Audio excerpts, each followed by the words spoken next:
I still can't believe we're doing this video. Ladies and gentlemen, the year is 2023.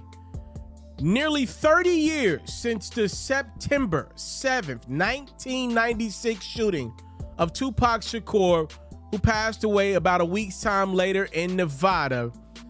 There is finally someone in custody for his murder.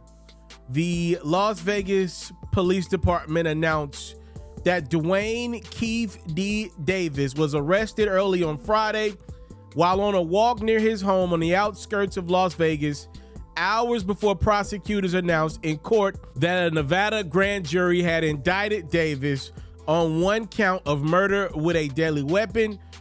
Keefe D. is due in court next week. The grand jury also added a sentencing enhancement to the murder charge for gang activity that could add up to 20 more years if Keefe D. is convicted. I'm not going to waste your time. I know you're like, what the heck brought us to this place of not only Keefe D.'s home being the place where a search warrant was executed a few months ago, but now him being picked up for arguably one of the most famous murders in this country's history. I'm gonna tell you exactly what happened. I listened to one of the lead detectives in the press conference. If you didn't, I'll highlight a couple paragraphs of what led to Keefe D being picked up for Tupac's murder. The detective earlier in the day said, but it wasn't until 2018 that this case was reinvigorated as additional information came to light related to this homicide. Specifically, Dwayne Keefe D. Davis' own admissions to his involvement in the homicide investigation that he provided numerous media outlets. In our section, we knew at this time that this was likely our last time to take a run at this case to successfully solve this case and bring forth a criminal charge. We conducted countless interviews and corroborated numerous facts that were not only consistent with the crime scene on the night of the incident, but also corroborated and were consistent with the sequence of events that night. This ultimately led to us procuring a search warrant, which was executed at Mr. Davis's residence in Henderson, Nevada.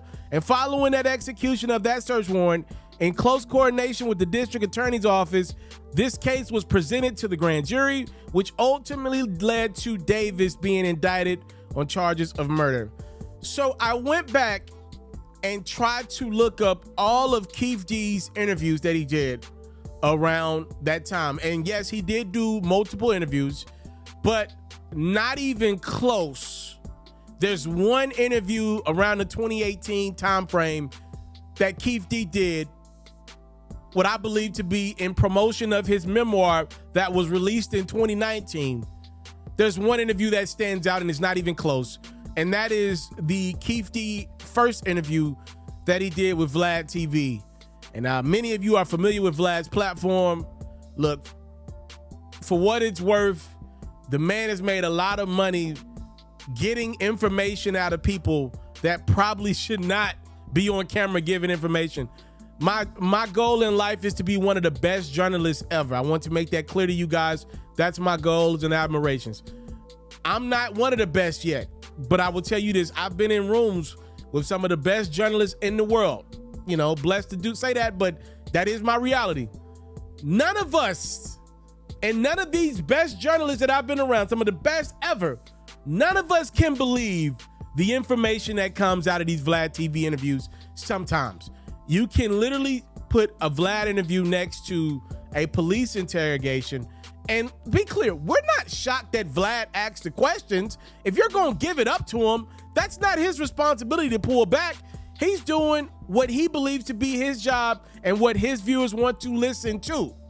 We can't believe people get on camera with no Vlad in the shot more times than not. And nowadays, if I'm not mistaken, Vlad's not even present with the guests. He's giving you a bag oftentimes and giving you an equipment set up to do the interviews remotely. We can't believe the information and intel these guests decide to give Vlad TV. I'm not saying solely that the Keefe D interview with Vlad was what got him locked up today. All I'm saying is that the detective, as I just read to you guys, admitted that interviews that Keefe D did in 2018, which he did a Vlad one around that time frame, reinvigorated, was the detective's words, this case. They knew it would be one last attempt if they were going to ever close this bad boy. And interviews that Keefe D did, and there is no interview that is as viral as Keefe D's Vlad interview. I mean, you could do as you may. We're here. Keefe D, we're likely here because he decided to write a book. If you've had a chance to check out his memoir, I mean, he's pretty vocal about that night in Vegas. I mean, these are details that I'm not telling you something that you don't know and something you ain't seen in the 1,000 documentaries that we've seen in our lifetimes about Biggie and Pac's death. As many of you know, there was a big Mike Tyson fight in Vegas. Tupac, Suge Knight were in attendance. Also, Keefe D's crew was in attendance as well. There was a jumping of one of Keefe D's crew members, also his nephew, Orlando Anderson. That thing is on camera, if I'm not mistaken. After the jumping, Pac and Suge go out. Y'all know the story. And then, they go out to a party, and then after the party, that's when the alleged shooting happens, in which Keefe has been vocal about. And he's even told us who was in the car. All those people are deceased now, except Keefe D, that was in his vehicle. God rest the dead. And obviously, we are no longer with one of the most legendary figures in rap history, Tupac, as he was killed ultimately because of said incident in Vegas. Y'all let me know what y'all think, man. It's just unbelievable. I cannot believe to you guys. I never, as a kid, whenever I decided that I would be a journalist and report information to the people, correct information, in my wildest dreams, I never would think I'd be here today saying to you guys, we are this close to resolve in the Tupac murder case. Unbelievable. And it appears that the biggest leads to the case were because of a memoir and interviews. Time, love, and support is what your boy will never take for granted. I'm out.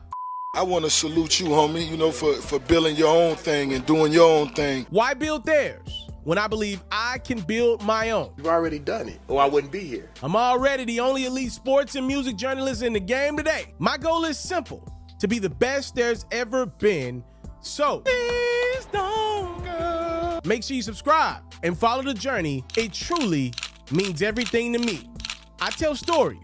I talk music. I cover sports. I am culture. I am Pharaoh.